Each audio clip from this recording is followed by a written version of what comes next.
저희 아빠는 김창옥 선생님과 얼굴이 비슷하다고 항상 오해를 받으세요. 한 번은 길 가다가 모르는 사람이 형제 중에 혹시 유명한 사람 있어요? 라고 물어보셨다고 하더라고요. 우리 아빠 정말 아니, 나도 뭐야? 아까 계속 저도 거슬린 분 한 분 계시거든요. 상당히 거슬려요. 어유 선생님 옆에서 키도 똑같아, 바로 옆에서. 키도. 오, 키랑 키도 머리 스타일 비슷하시네. 다 똑같아. 그리고 모질도 비슷하시고.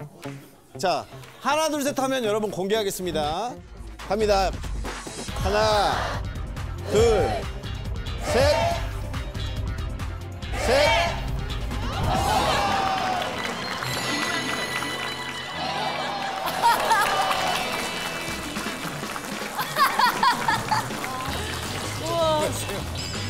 아니 광대도 되게 비슷하시고 일단 입술 얇은 느낌도 비슷. 혹시 올라오신 김에 성대모사라든지 이런 거.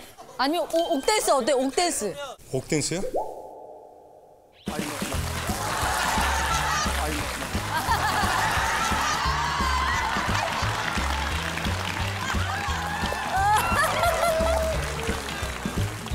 와 너무 비슷해. 와. 아니 정말 평소에 닮았다는 소리 많이 들으세요? 저희 사촌 언니도 똑같이 그냥 딱 TV에 나오면 너네 아빠다 계속 이렇게 생각나는 말씀하셔요.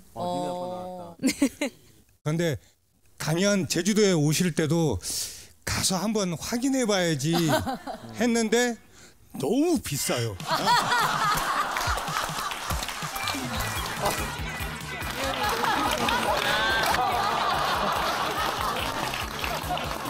이거 생각지도 못한 전개인데요? 이거 확인을 못한 이유가 티켓이 너무 비싸서 확인을 못했다. 아니, 기획사가 저 모르게 돈을 더 먹는 것 같은데. 그리고 저번에 한번 아버님이 의원에 네, 그래요. 그때 거기에 계셨다는 걸 제가 알아요. 병원에 아버님이 입원하셨다는 걸. 제주도 분이시군요, 말투가. 네, 제주 태생이에요. 오, 지역도. 제가 병원에 갈 일이 있어가지고서 한번 병원에 갔었거든요. 근데 간호사분이 네네. 제가 김창욱 선생님인 줄 알고 네. 저를 부른 거예요. 아 거기에는 다 이렇게 생기셨나 봐요.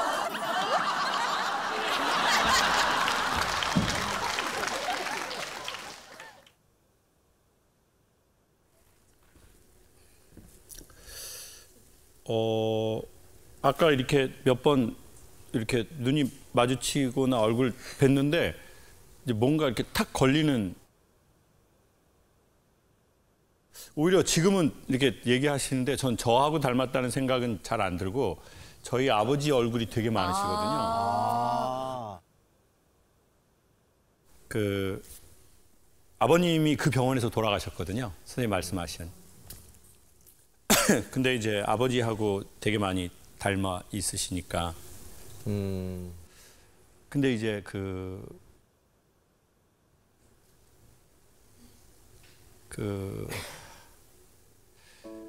이게 아버지가 이렇게 얘기하는 걸 전 들어본 적은 거의 없으니까 이제 그게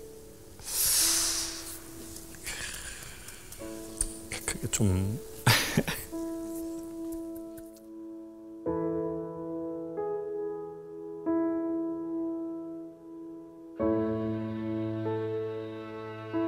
초등학교 다니고 중학교 다니고 그럴 때 이제 전 아버지하고 이제 그런 어떤 대화는 해본 적이 없으니까 뭐 그 먹먹함이라고 해야 되나 그게 뭐 원인을 알 수 없는 깊은 어둠 그냥 블랙홀처럼 이제 아버지라는 존재는 좀 저한테 그런 스타일이거든요. 아무것도 잡히지 않는 깊은 어둠. 근데 이제 저희 아버지랑 되게 비슷하게 생긴 분이 저를 보고 말을 하는 거예요. 그러니까 그냥 뭐 단순히 뭐 닮았다 뭐 이런 게 아니라 제 생각엔 엄마 아빠 싸우는 걸 본 거는 불안함이었지만 아버지의 존재가 계시나 안 계신 거에 대한 것은 불안함과는 다른 감정이었던 것 같아요. 뭐 한없는 그리움, 한없는 허무함. 마치 의자에 앉았는데 뒤에 아무것도 없는 것 같은.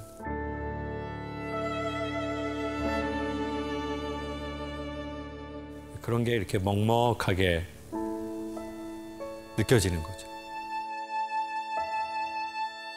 그 먹먹함과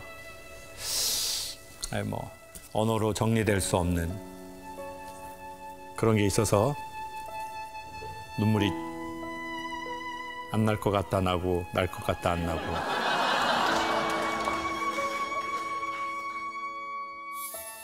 제가 국민학교 다닐 때쯤에 아버지 모습인 것 같아요. 그러니까 그냥 뭐 단순히 뭐 닮았다 뭐 이런 게 아니라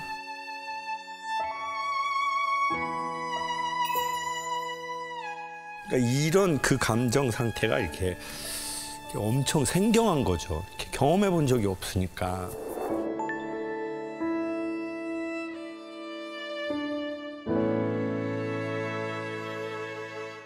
특이하게 캥거루족을 자처하신 어머니께서 엄마가요? 안녕하세요. 저는 두 딸의 엄마입니다. 저에게는 말 못할 고민이 있는데 딸들의 독립이 제게 너무 힘든 일이란 겁니다. 네.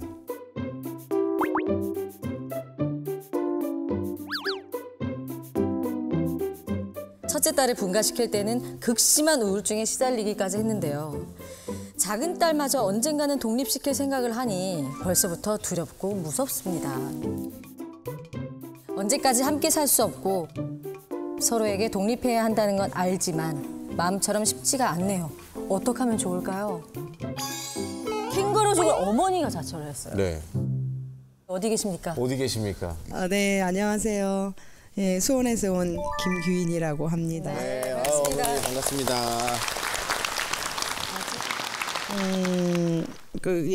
큰 애고 얘가 작은 애거든요. 예, 큰 애는 좀 일찍 결혼을 했어요. 사고 쳐가지고. 그건 이렇게 다 공개적으로 얘기해도 괜찮아요? 편집하실 거잖아요. 아니요, 저희 안 해요. 안 들어보니까. 그러면 다시 할까요? 아니요, 근데 요즘에는 사실 뭐 결혼을 함에 있어서 혼수를 많이 준비하시는 아니에요. 분들은- 그런 개념이 아니고. 아, 그래요. 아, 제가 또 경솔했고. 얘는 작정을 하고. 작정을 하고? 예, 그러니까 집에서 벗어나고 싶은. 그래서 제가 좀 엄격하게 키우다 보니까 아기 만드는 방법도 모르는 줄 알았어요. 어머니 그건 하나님께서 다 알려주십니다.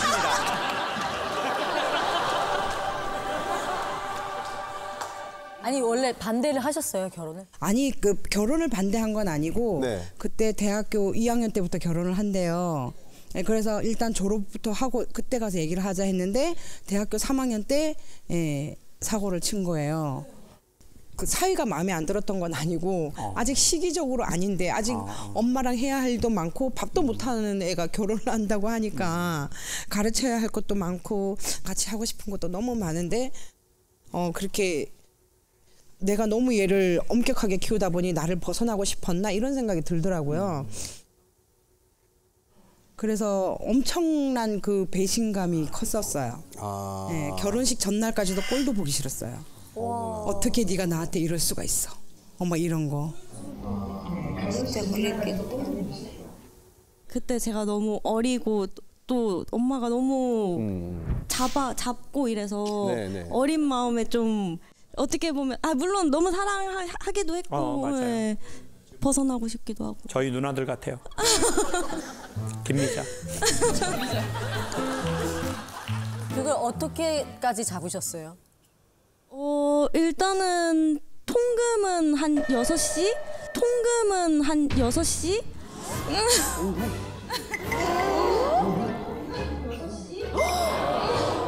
몇 시? 6시? 몇 살에? 오후 6시? 그럼 새벽 6시겠어요. 10시였죠?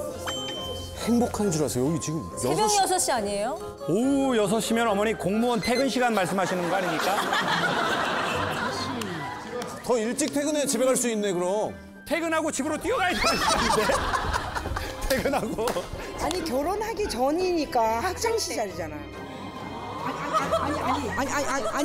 아니 그 얘기가 아니라 학생이었으니까 통금 시간이 6시고 직장 생활을 한다면 6시가 아니고 6시 반이요? 그리고 방문을 닫아놓는 걸 진짜 싫어하셨어요. 계속 다 열어놔야 되고. 이유가 뭐예요? 왜? 한 집안에 있는데 왜 닫아놓냐. 그럼 문을 왜 만들어놨어? 문을 떼놓죠 그냥. 아, 그래서 문을 떼놨어요.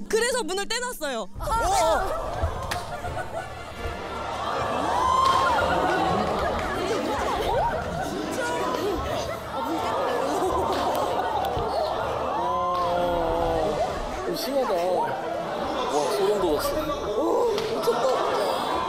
그 옛날 그리스 로마 시대 때 그렇게 살지 않았습니까? 문 없이 커튼만 걸어놓고 이렇게 왔다 갔다 하게끔.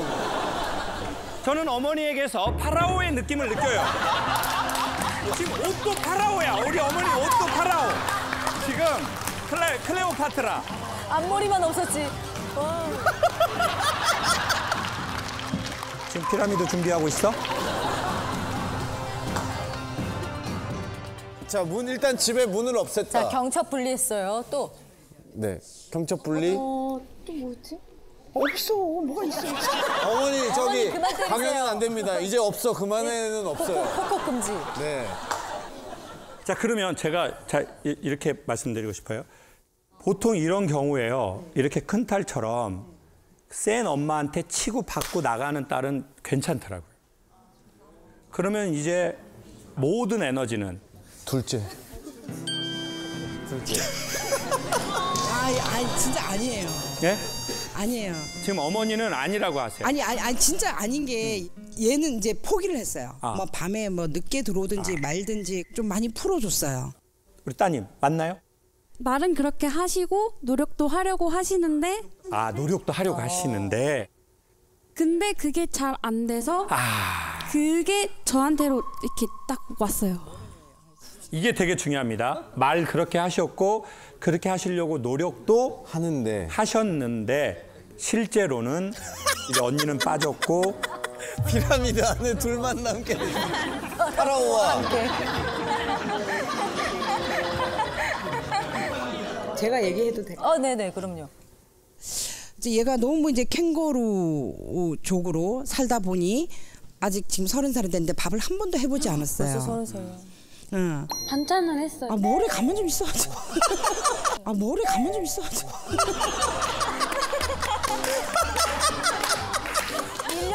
1년 미는데 타격감이 없어.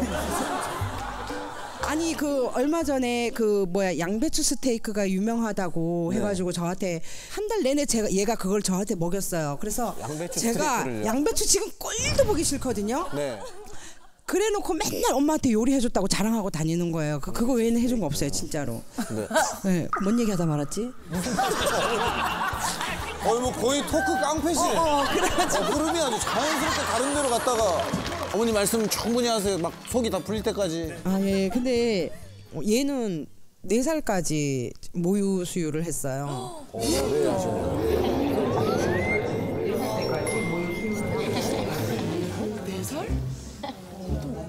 왜 이렇게 웅성웅성거립니까, 여러분? 모유 수유해서 왜 이렇게? 지금 4살까지 모유 수유했다는 게 놀라운 일이에요? 놀랍죠. 아 그래요? 요즘 한 살. 근데 얘는 26살 때까지 저랑 같이 잤는데요. 침대에서. 한 침대에서. 네. 한 침대에서. 따로 자자 해도 얘가 무서워 혼자 못 자겠어 이러고 옆에 와서 저는 어머니가 무서워요, 지금. 지금 어머니가 많이 무섭습니다. 그래서 얘가 뭐 엄청 내가 큰 결심을 하고 얘를 분가를 시켰어요. 오, 둘째를요? 예, 분가를 시켰어요. 30분 거리에 분가를 시켰는데 괜찮을 줄 알았어요. 그 시간이 너무 힘들었어요. 그래서 3주일 만에 다시 합쳤어요. 3주 만에. 어차피 얘랑 같이 산다고 해도 서로 이제 그 생활 패턴이 다르기 때문에 뭐 밥도 같이 먹는 시간이 별로 없고 그렇긴 한데 그냥 있는 자체가 든든하고 의지가 되고 그리고 얘가 없으면 많이 힘들어요.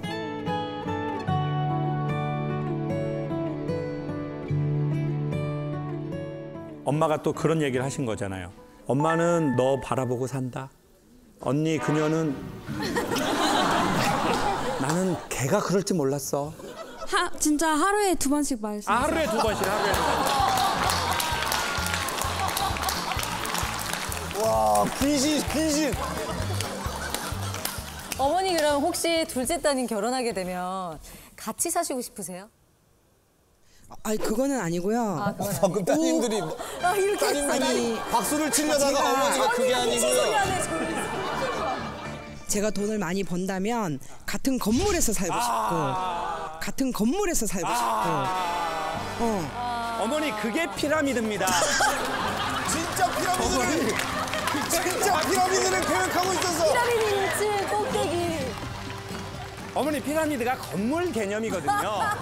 5분 거리 안에서 같이 5분 거리 반경 5분 거리. 네, 5분 거리 안에서 얘가 있었으면 좋겠어요. 마음은 좀 있으십니까? 네, 있는데 그 남자 쪽에서 네. 원하지 않을 수도 있어가지고 남자를 아예 안 만나거나 아니면은 엄마를 나쁜 엄마를 만드네 얘가 진짜. 엄마를 나쁜 엄마를 만드네 얘가 진짜. 엄마를 나쁜 엄마로 만들어 금지입니다. 네. 다 여기서 들립니다. 어머니 발성이 좋으셔가지고 다 들립니다 여기 어머니. 아니면은 정말 좋은 사람을 만나서 그 남자를 설득시키거나 네. 그 두 가지 선택. 그래서 지금 남자친구 있어요 없어요? 있었는데 없어요. 그냥 없어요. 지금 없는 아니요. 있는데 말할 수는 없습니다. 지금 남자친구 생기면 그 피라미드 돌에 깔려 뒤지게 돼 있어요. 네, 그러니까요. 그러니까요. 자, 그러면 제가 이렇게 말씀드리고 싶어요.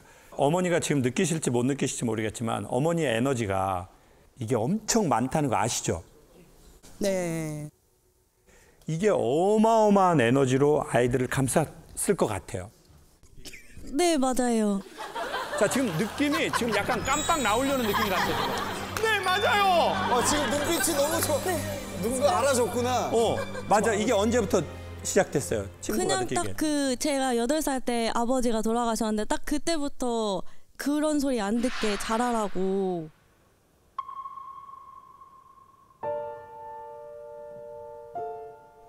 너네들은 아빠 없다는 얘기 듣지 않게 남들보다 더 잘해야 된다. 그렇게 말씀하셨어요.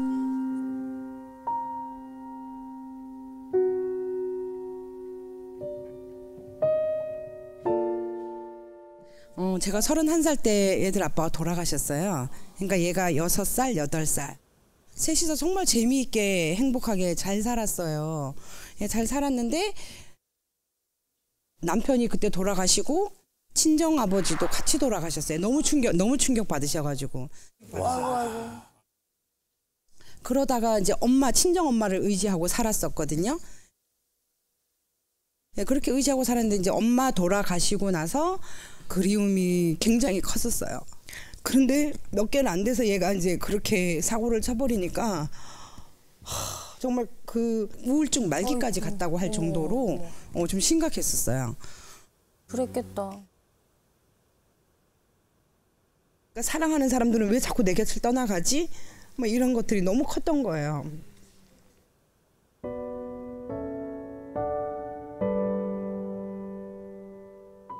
그래서 이제 작은 애만 의지하고 이제 살았던 거죠. 언젠가는 떠나 보내야 되는 아이인데 밥도 안 넘어가고 잠도 더 안 오고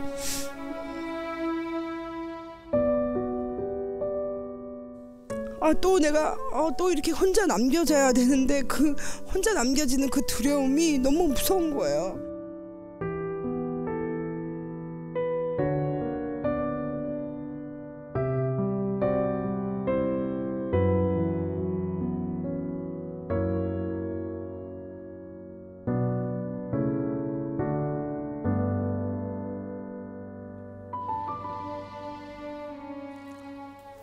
근데 사실 우리가 다 이제 어머니도 알고 있고 우리도 얼추 다 이렇게 느끼고 있는 것처럼 진짜 못 놓는 건 둘째 딸이 아니라 돌아가신 내 남편과 내 아버지잖아요.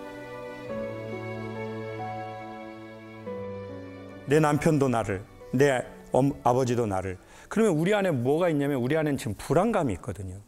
왜? 내가 준비 안 됐는데 떠나면 어떡하지? 얘네들이 날 떠날 거야. 그땐 난 어떡하지? 사람들이 저한테 물어봤어요. 죽음은 무엇이냐? 요 앞에 지금 조명이 있잖아요. 저를 비추거든요. 여기에 다 조명이 있어요. 죽음은 죽음 이유를 말하는 게 아니라 살아있는 확실한 시간을 비춘다는 거예요. 죽음이라는 것이. 저와 여러분이 모두 다 죽는 건 명확한 사실이니 죽음은 우리의 살아있는 시간을 비추어서 그러면 넌 어떻게 살아있는 시간을 살고 싶어?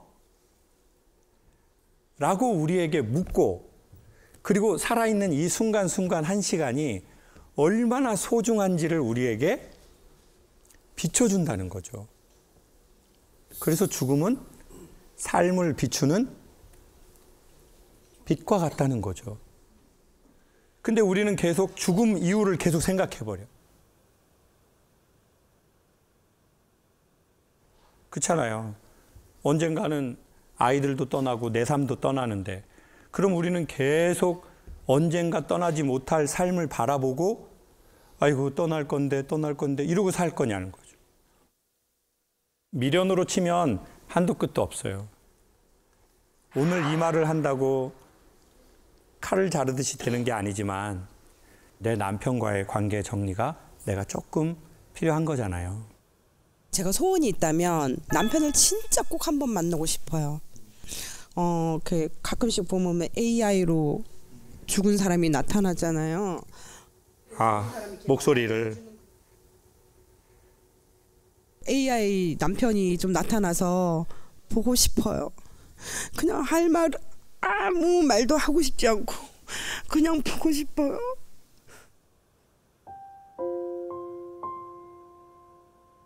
그 사람이 나한테 어떤 말을 하지 않아도 되고 저도 어떤 말을 하지 않아도 되고 그냥 보고 싶어. 그렇게라도 보고 싶어요. 한 번만이라도.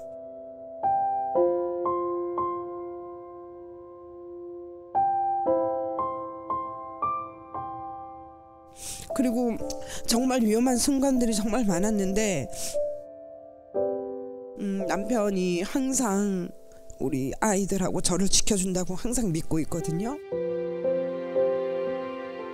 남겨진 저희들도 많이 아팠지만 그 사람도 그 어린 나이에 갑자기 이렇게 셋을 놓고 가는 그 마음이 얼마나 아팠을까 그 생각을 해서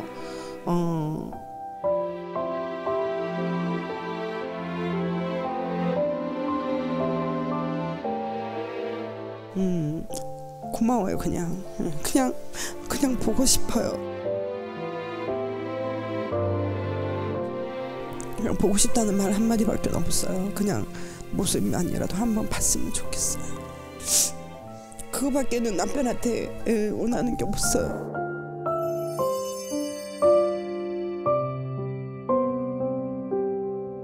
저는 두 아이의 새엄마입니다. 좋은 엄마가 되기 위해 아이들이 잘못한 게 있어도 혼내기보단 왜 그랬니? 질문하면서 대화로 풀곤 했는데요. 그런데 저도 사람인지라 아무리 가르쳐도 같은 실수를 반복하는 딸아이 때문에 우라가 치밀 때가 있습니다. 참고 참다 화를 내면 아이에게 상처를 줬다는 자괴감에 또 빠집니다. 어떤 엄마가 되어야 미성숙한 아이를 성숙하게 대할 수 있을까요? 라는 고민입니다. 혹시 어디 계실까요? 반갑습니다. 네, 반갑습니다. 네, 혹시 아이가 몇 살이에요? 지금 딸아이가 초등학교 5학년이고 그 오빠가 지금 중학교 2학년이에요.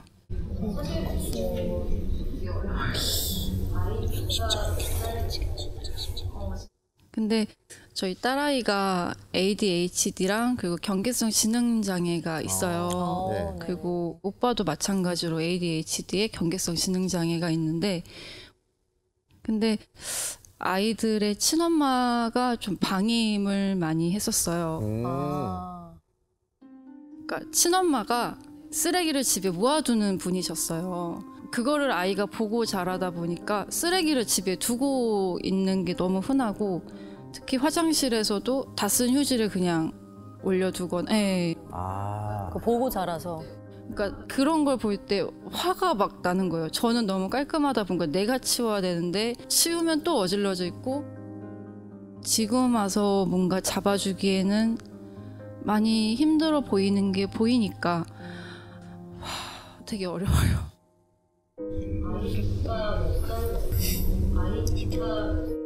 근데 남편이 그래도 많이 도와주고 같이 편 들어주고 도움이 많이 되기는 해요. 쉬운 결정도 아니셨을 것 같아요. 저도 이제 이혼 가정에서 자랐었거든요. 근데 만난 남편이 아이들이 있다는 거예요.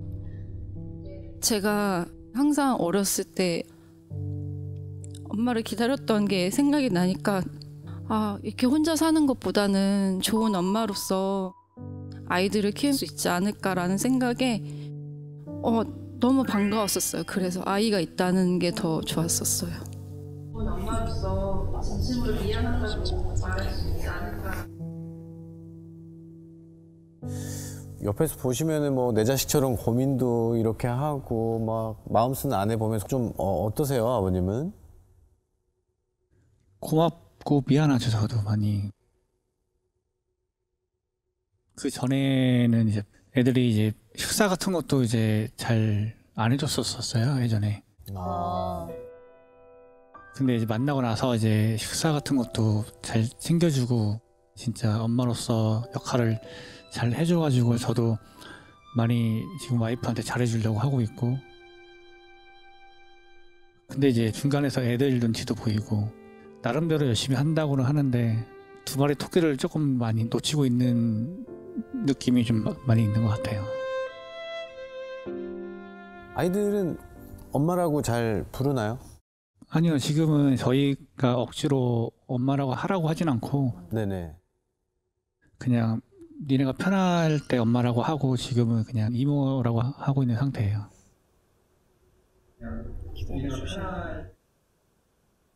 제가 보기에 우리 아버님이 해주신 말씀이 전 그 안에 되게 좋은 지혜가 있는 것 같아요. 갑자기 우리 지금 두 아이와 정서적으로 가까워지려는 건 그거는 갑자기 손잡고 뽀뽀하려는 거하고 똑같거든요. 지금은 아이들이 필요로 한 거를 채워주는 게 아이들 마음으로 들어가는 거죠. 아이들이 뭐 음식 좋아한다. 그러면 차라리 요리를 배워야죠. 요리 좀 잘하시나요? 잘합니다. 잘해요? 네. 자기 입으로 그렇게 얘기하는 사람 처음 봤는데요, 제가 지금. 아버님한테 여쭤보는 게 맞는 것 같습니다. 그렇죠. 먹어본 사람이 알죠. 제 입맛에는 맞습니다. 잘한다 나네. 자, 되게 찝찝하게 대답하시는 것 같은데. 제가 전에 되게 자존감이 낮고 자존심이 세서 항상 열등감을 느끼고 내가 어떤 일이 있으면 자랑을 하고 인정을 엄청 받고 싶었던 때가 있었거든요. 근데 아무리 뭔가 내가 성과를 내도 자랑하고 마음이 허하고 근본적으로 안 좋아지는 거예요. 근데 제가 어떤 책 한 권을 보고 기적처럼 좋아졌거든요. 그게 이제 헨리 나우엔이라는 사람의 책이에요. 가톨릭의 신부님이었어요. 근데 이분이 이름 들으면 다 아는 거기에 최고의 유명한 교수였어요. 근데 이분이 인생의 황혼기에 정신적인 문제가 생겨요. 근데 이 사람이 라르시 공동체라는 데로 들어가요. 거기가 이제 지적 장애를 갖고 있는 분들의 공동체 생활을 하는 곳이에요. 근데 이제 보통 처음 만나면 처음부터 제가 재성 씨한테 재성아 너 대학교 어느 대학교 나왔어? 이렇게 잘 안 물어보잖아요. 안 그러죠. 근데 이제 그 공동체에 장애가 있는 우리 친구들이 이제 그런 게 없으니까 바로 물어봐 버려요. 누구예요? 그러니까 아, 예, 하버드 대학의 뭐 영성학 교수 헨리 나우엔입니다. 이렇게 말해요. 그러면 사람들이 이제 그 사람의 가치를 보통 알아주잖아요. 와, 막 대단하시다. 근데 이분이 그래요. 하버드가 뭐야? 그래서 이분이 친절하게 설명을 해요. 아, 하버드는 사람들이 공부하고 싶어하는 지성인들의 학교입니다. 그랬더니 사람들이 왜 공부를 하고 싶어해요? 진짜 온통 처음 받아보는 질문들이네. 다 자꾸 처음 받는 근원적 질문만 던지는 거예요. 그래서 이 사람이 자기 책에 그날 저녁에 이렇게 써요. 일기에. 내가 이분들에게 내가 얼마나 지성에 대한 총망라된 대단한 집필을 했는지를 설명하기가 어려워졌다는 거예요. 그리고 마지막에 이렇게 써요. 그런데 이들은 신이 인간을 대하는 방식과 가장 유사한 방식으로 나를 대하고 있다. 오직 나의 이름 헨리로. 사람이 지성이 그만큼 발전하지 못하면 모른다고 생각하지만 오히려 쓸데없는 지성이 없는 것은 인간의 본질에 더 밝게 해요. 어쩌면 우리는 필요 이상으로 머리가 밝아서 인간의 본질에서 좀 멀어져 있을지도 몰라요. 그러니까 자꾸 딱 보고 저 사람이랑 나랑 어떤 게 되겠네? 그러니까 관계를 맺어야지. 쟤는 나랑 그게 안 되겠네? 그러면 응? 근데 오히려 장애라고 부르는 그 부분의 일시적인 불편함이 인간의 본질을 더 선명하게 할지도 모른다는 거죠. 오직 우리의 이름으로. 근데 제가 보기에 신 말고 존재가 더 있는 것 같아요, 보통. 오직 나의 이름으로 나를 대해주는 대상. 신 말고 어머니.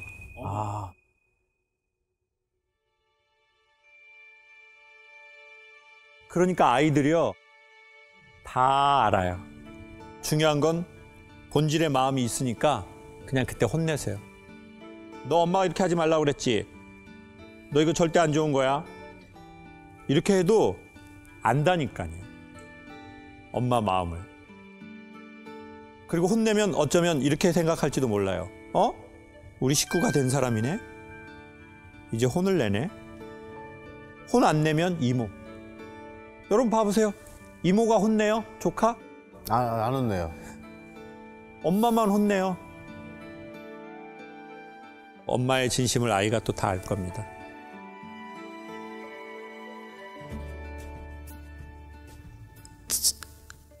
제가 결혼하기 전에 저도 결혼을 했었거든요. 그래서 저도 아이들이 있어요. 근데 좀 사정이 있어서 제가 아이들을 키울 수 없는 상태여서 이제 전 남편이랑 부모님이 키우고 계시는데 아이에게 더 혼란을 주지 말자라고 해서 당분간은 만나지 않기로 하고 지금 한 5년 정도 된 것 같아요. 우리 지금 같이 생활하지 못하는 우리 아이는 지금 몇 살이에요? 많이 어려요. 거의 유치원. 유치원? 네. 그러면 6살, 7살? 네. 너무 보고 싶으실 것 같아요.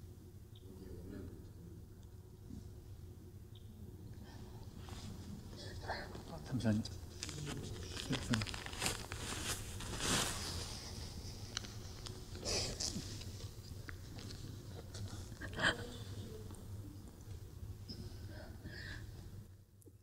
항상 보고 싶어요.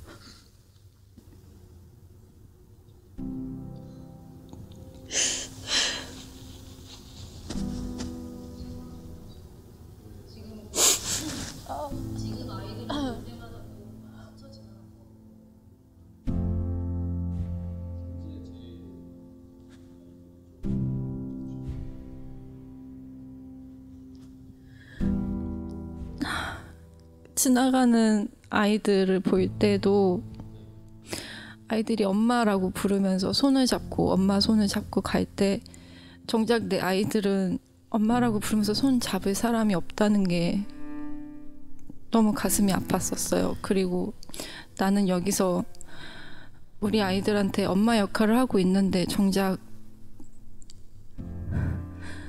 내가 낳은 아이들은 엄마가 없어서 그게 너무 미안하고 그게 정말 미안해요.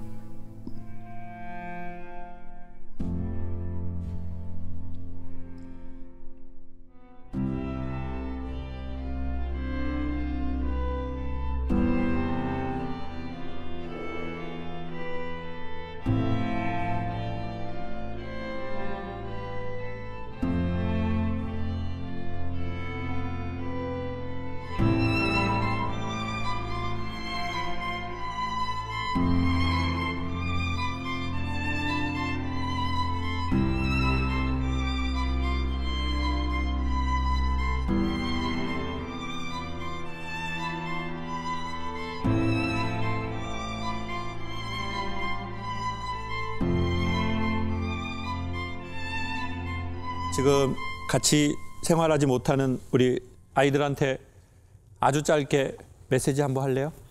왜냐하면 우리가 어렸을 적에 엄마가 저 메시지를 남겼다는 걸 아는 것도 좋은 것 같거든요.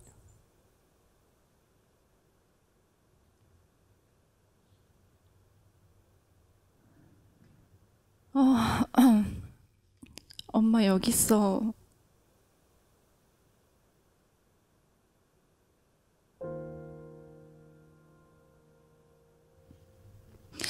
늘 건강했으면 좋겠고 항상 사랑받기를 바랄게. 엄마가 할 수 있는 게 이것밖에 없어서 항상 열심히 바라고 있을게.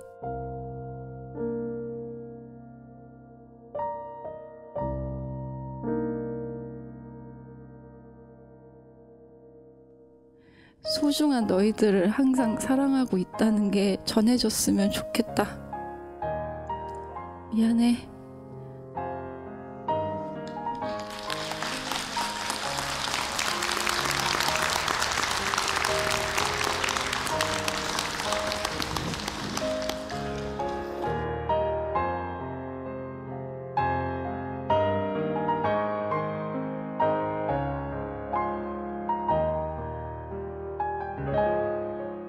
아내와 사별한 지 1년이 지났습니다. 하지만 아직도 아내는 제 주변에서 저를 지켜보고 있는 것 같아요. 힘들 때마다 늘 김창옥 쇼를 보면서 위로를 받았는데 아직 모든 걸 극복하기엔 역부족인 것 같습니다. 이제는 그만 상처받고 아이를 위해서라도 슬픔을 이겨내고 싶네요.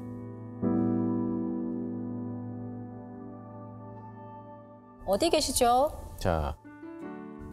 네, 반갑습니다. 함께 오신 분은 친구분이신가요? 예, 지인입니다. 함께 또 자리를 해주셨고요. 아내분을 이제 그러면 작년에 떠나 보내신 건가요? 작년 10월 24일 날 보냈습니다. 질병으로 하루아침에 보냈어요. 와이프 보내고 정말 한 3개월 동안은 좀 안 좋은 생각까지도 했었어요. 근데 그때 딱 두 가지가 저를 살리더라고요. 하나는 애기였고요. 하나는 김창옥 쇼 2 보면서 그냥 아무 생각 없이 봤어요. 웃기도 하고 울기도 하고.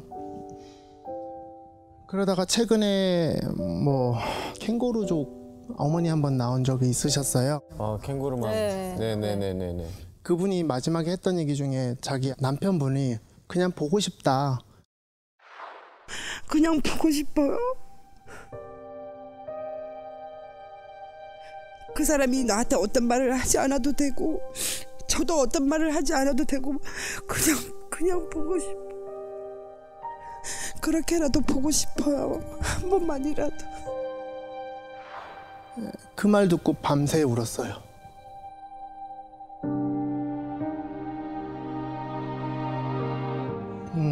와이프가 이제 항암을 1차 할 때 8개월 하고 2차 전이 되고 8개월 정도 했어요. 네, 아유 고생하셨네요. 그리고 나서 의사 선생님이 한 달, 뭐 3개월, 한 달 이렇게 선포를 해주시더라고요. 그러면서 그때 선택하라고 하시더래요. 호스피스 갈래? 아니면 집에 가서 그냥 마지막을 보실래요? 그래서 저는 그래도 마지막 희망을 좀 붙잡고 싶어서 그때 한참 뭐 자연치유 뭐 이런 게 많이 있더라고요. 자연치유 하겠다고 이제 갔는데 그때 거기 가서는 밤에 화장실도 제대로 못 가니까 제가 맨날 안고 가고 화장실 안에서도 제대로 앉아있지 못하니까 제가 안아서 볼일 다 하고 샤워할 때도 못하니까 제가 샤워하고 씻기고 그러면서 보냈어요. 근데 이제 와이프가 제 전이 되고 저희가 이사를 한번 했었는데 이사할 때 몸이 안 좋으니까 아는 지인분 집에 잠깐 하루 묵었어요. 근데 그분이 나중에 저한테 한마디 하더라고요. 와이프가 아들은 걱정이 안 된대요. 근데 내 남편 어떡하냐고. 저 사람 어떡하냐고. 그 얘기를 하더래요.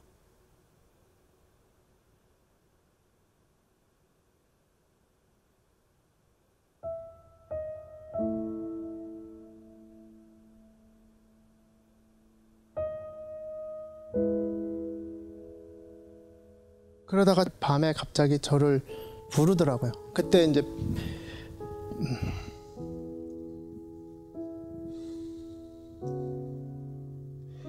마지막에 폐암 때문에 말 한마디를 못했어요. 한 3일 동안은. 근데 갑자기 누워있는데 저한테 이렇게 팔을 벌리더라고요. 그래서 왜 안아줘? 그랬더니 끄덕이더라고요. 그래서 이제 딱 안아줬는데 안아주니까 갑자기 귀에다 대놓고 한마디 하더라고요.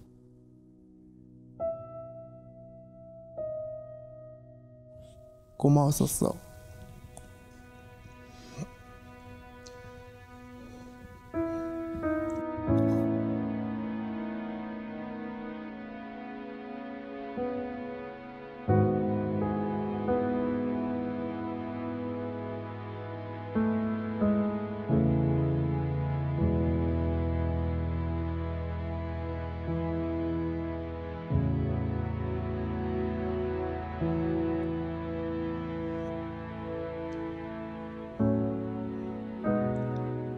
그 얘기하고 다음날 아침에 도저히 안 돼서 호스피스를 데려갔는데 제가 같이도 못 갔어요. 왜 그러냐면 호스피스 갈 때 간단한 짐을 가져오라고 그러더라고요. 그래서 저는 제 차로 따로 챙겨가지고 뒤에 출발을 했어요.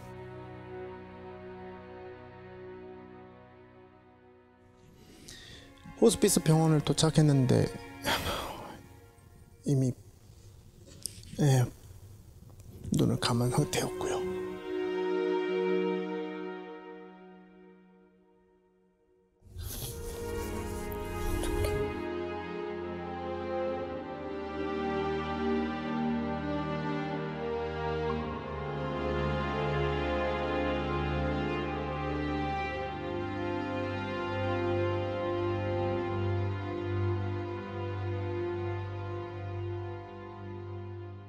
언제 제일 우리 아내가 생각나고 좀 보고 싶고 그리우세요?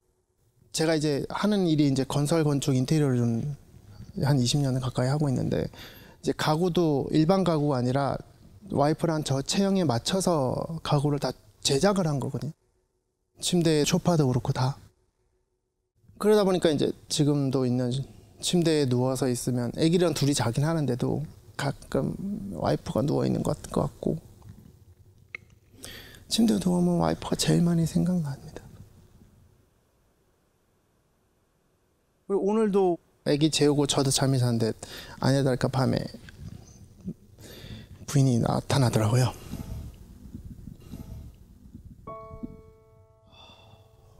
와가지고 저한테 어깨 이렇게 토닥토닥 하면서 남편 내일 서울 잘 갔다 와. 걱정하지 말고 하고 그리고 잠에서 깼어요. 근데 이게 너무 상처도 크고 1년이 지나도 하다 보니까 이걸 어떻게 잘 받아들이고 어떻게 와이프를 내 옆에 있는 거라고 그냥 생각하고 지내야 될지 살아야 될지 이게 제일 힘든 상황입니다.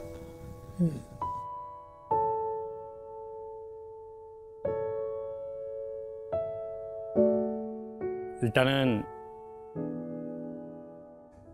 내가 아내에 대한 애정이 되게 깊으니까 우리가 그거에 대한 반작용으로 이런 마음에 힘든 게 계속 가는 건데, 그러면 거꾸로 내 남편에게 아내는 무엇을 원할까? 저는 자기야, 자기가 나를 잊어버리지 않았으면 좋겠어. 날 기억해 줬으면 좋겠어. 삶을 떠나는 그날까지. 근데 여기서부터 핵심인데, 자기가 나를 그리워하고 나 때문에 힘들어하는 것 때문에 내가 되게 사랑하는 당신이 그 삶이 파괴되지 않았으면 좋겠어. 왜냐하면 이 아내에 대한 사랑과 일찍 떠난 이 슬픔이 어마어마하게 뜨거운 열이거든요. 그러니까 내가 이 틀이 단단하지 않으면 내 삶을 녹여버리는 거예요. 그래서 이 내 남편의 그걸 녹일까봐 아내는 걱정을 하고 그걸 말을 한 거잖아요. 그러니까 더 내가 편하게 떠나기도 힘들어. 왜? 그러지 않아도 이 사람의 삶이 다시 예전처럼 돌아갈 수 없을 것 같으니까 너무 아내의 짐인 거예요. 그래서 저는 이렇게 말하고 싶어요. 이걸 극복하거나 잊어버리 이런 단어로 접근해서는 안 된다. 이 슬픔과 그리움의 사랑을, 이 온도를 견디는 내 용기가 필요하다는 거죠. 그릇이. 이제부터는 이 그릇을 튼튼하게 하자. 구체적으로 어떻게 하냐면 억지로 걷거나 억지로 운동을 하자. 근데 이거를 좋아서 하지 말고 어떻게 하자고요? 억지로라도 하자. 반복해서 꾸준히. 근육이 튼튼해지고 몸이 튼튼해지면 정신의 그릇에 도움을 줄 겁니다. 그리고 지금 너무 슬퍼하지 말고 나중에 내 그릇이 좀 튼튼해질 때 그때 슬퍼하자. 아내를 잊어버리려고 하지 말자. 죽는 그날까지 왜 잊어버려요? 내 마음에 간직해야지. 알겠습니다. 그리고 힘드실 때 저희 프로그램 봤으니까 우리 기념사진 한번 여기서 찍으시죠. 오십시오.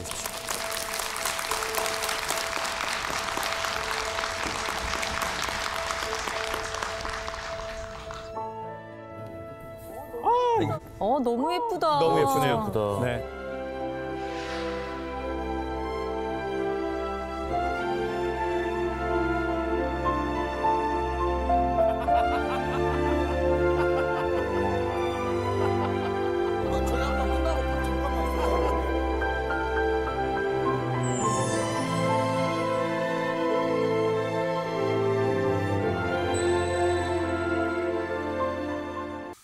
저희 부부는 5년 전 눈에 넣어도 아프지 않을 딸을 하늘나라로 보냈습니다.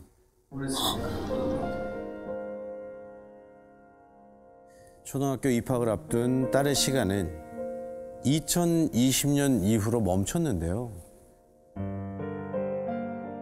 하늘이 무너지는 것 같았지만 시간이 지나면 괜찮아지겠지 하면서 5년이라는 세월을 버텼는데 시간이 지나도 이 아픔은 낫질 않습니다. 아이를 먼저 떠나보낸 부모는 대체 어떻게 살아가야 할까요? 도와주세요.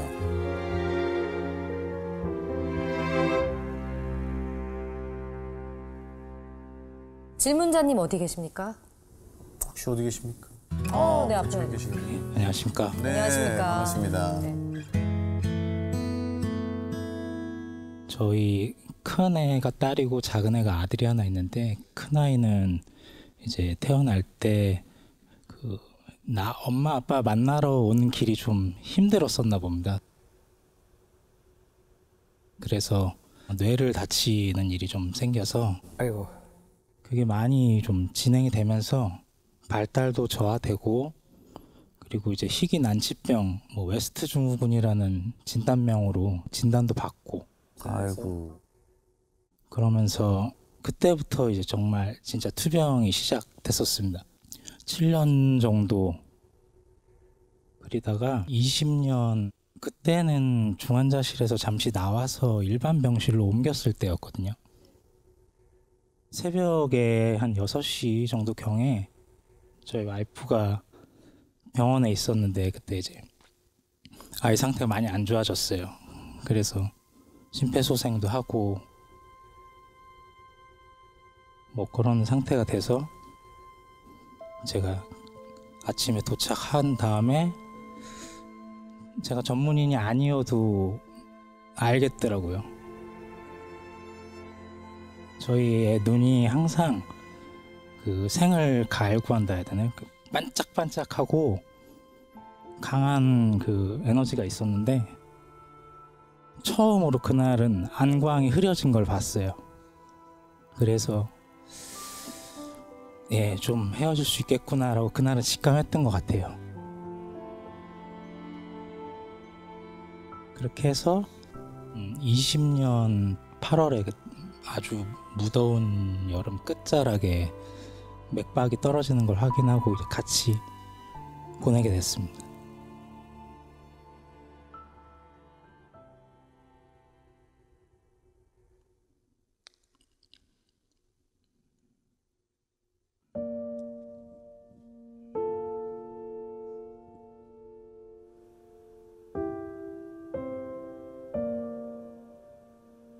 그런데 맥박이 다 떨어져도 사람이 청력이 마지막까지 살아있다는 걸 저희가 다 알고 있었거든요. 그래서 귀에다가 끝까지 사랑한다는 말을 끝까지 해줬던 것 같아요.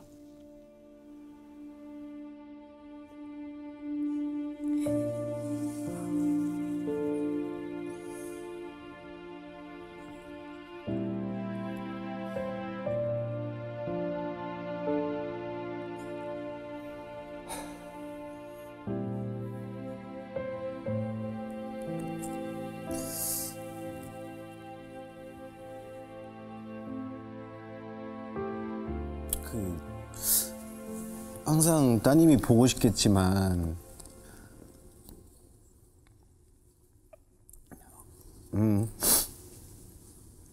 언제 제일 보고 싶으실까요? 언제 제일은 없는 것 같고요. 매 순간 매 초 생각이 나는 것 같습니다. 그리고 여기 녹화하러 오기 전에 구름이 없고 정말 파란 하늘이었거든요. 네네. 그래서 저희 아이가 그런 파란 날 좋아했는데 오늘이 그날과 많이 비슷했어요. 생각이 많이 나셨겠어요.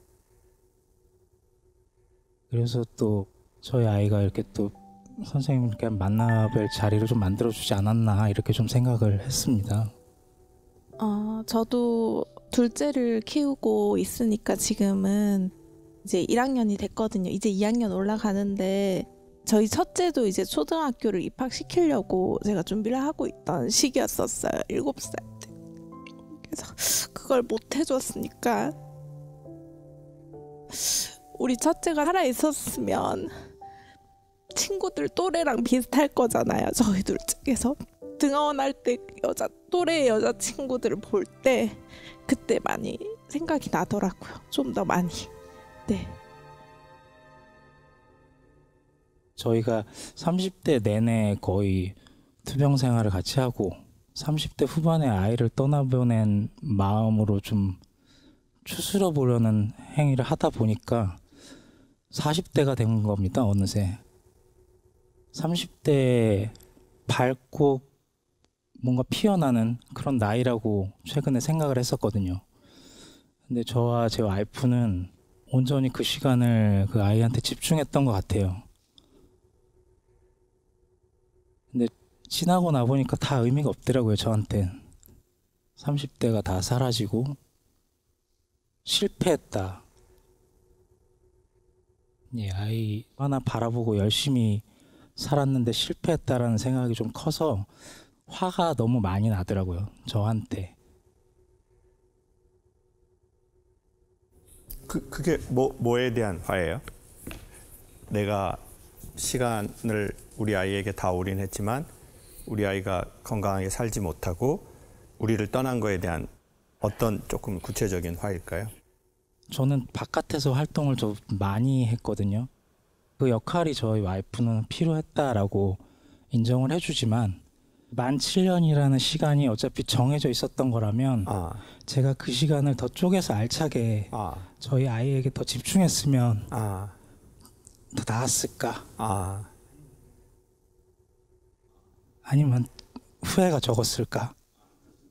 이런 것에서 오는 화가 많은 것 같아요.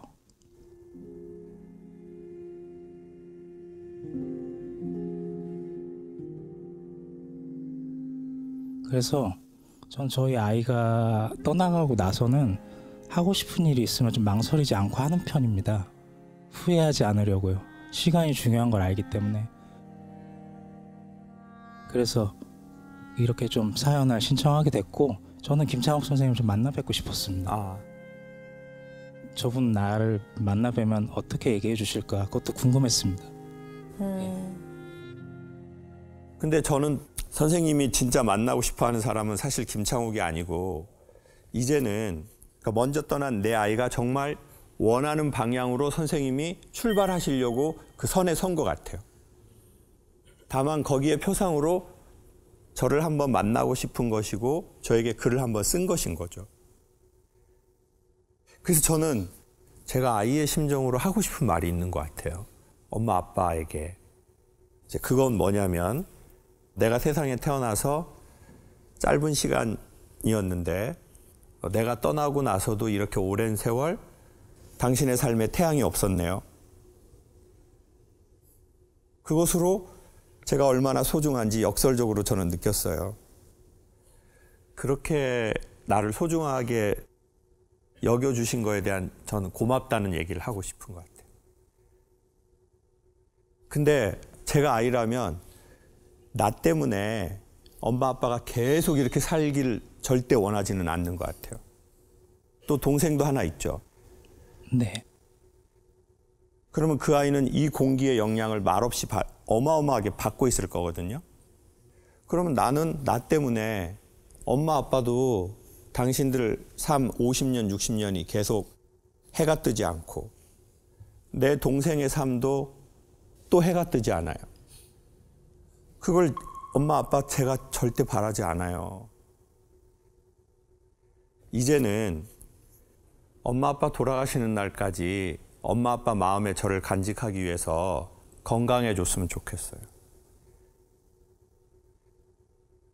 이 아이를 두 분이 돌아가시는 날까지 간직하려면 이 판이 튼튼해야 되거든요. 주물로 한없이 튼튼해졌으면 좋겠어요.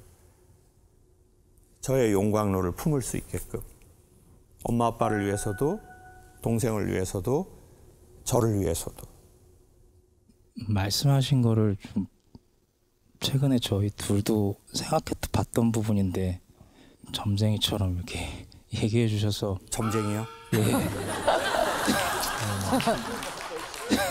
사실 깜짝 놀랐습니다. 건강이 많이 나이보다는 떨어져 있습니다. 그럴 수밖에 없겠죠. 많은 관리를 이제는 해야겠다라고 마음을 먹었던 게 최근이고 실제 이제 실행을 하려고 하는 중이었는데 마음을 고쳐먹으려는 방향이 좀 맞다 아니면 지지해주는 한 분이 또 생겼다 뭐 이렇게로 가족에 그런 생각이 좀 들어서. 아이 이름이 어떻게 됐었어요? 권사랑입니다. 사랑이? 예. 그 시도를 출발하려는 선상에 선 엄마 아빠를 사랑이가 매우 지지하고 응원하고 박수 친다는 말씀을 꼭 드리고 싶을 것 같아요. 아이가.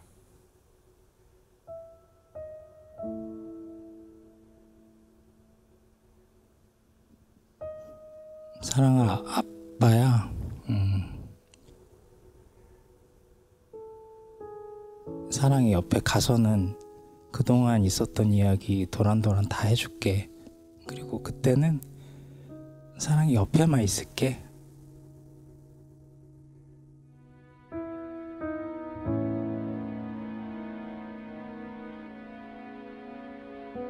그리고 다음 생이 있을지는 모르겠지만 그런 게 있다면 꼭 그때도 아빠 딸로 와줘.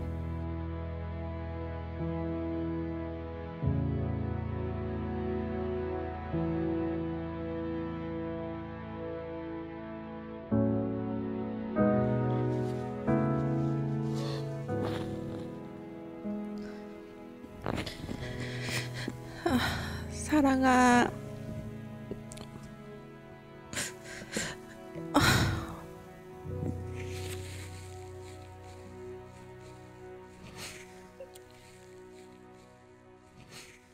아프게 나와서 엄마가 너무 미안해.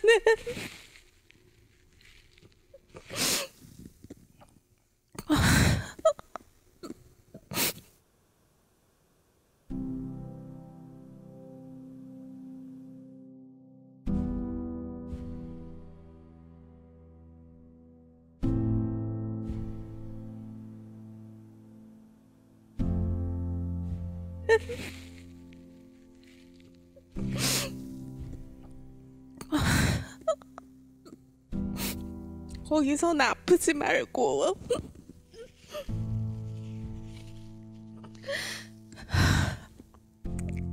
건강하게 하고 싶은 거 하고 예쁘게 좋은 것만 보고 지냈으면 좋겠어. 우리 사랑이 많이 사랑하고 고맙고 보고 싶다. 고마워 사랑아.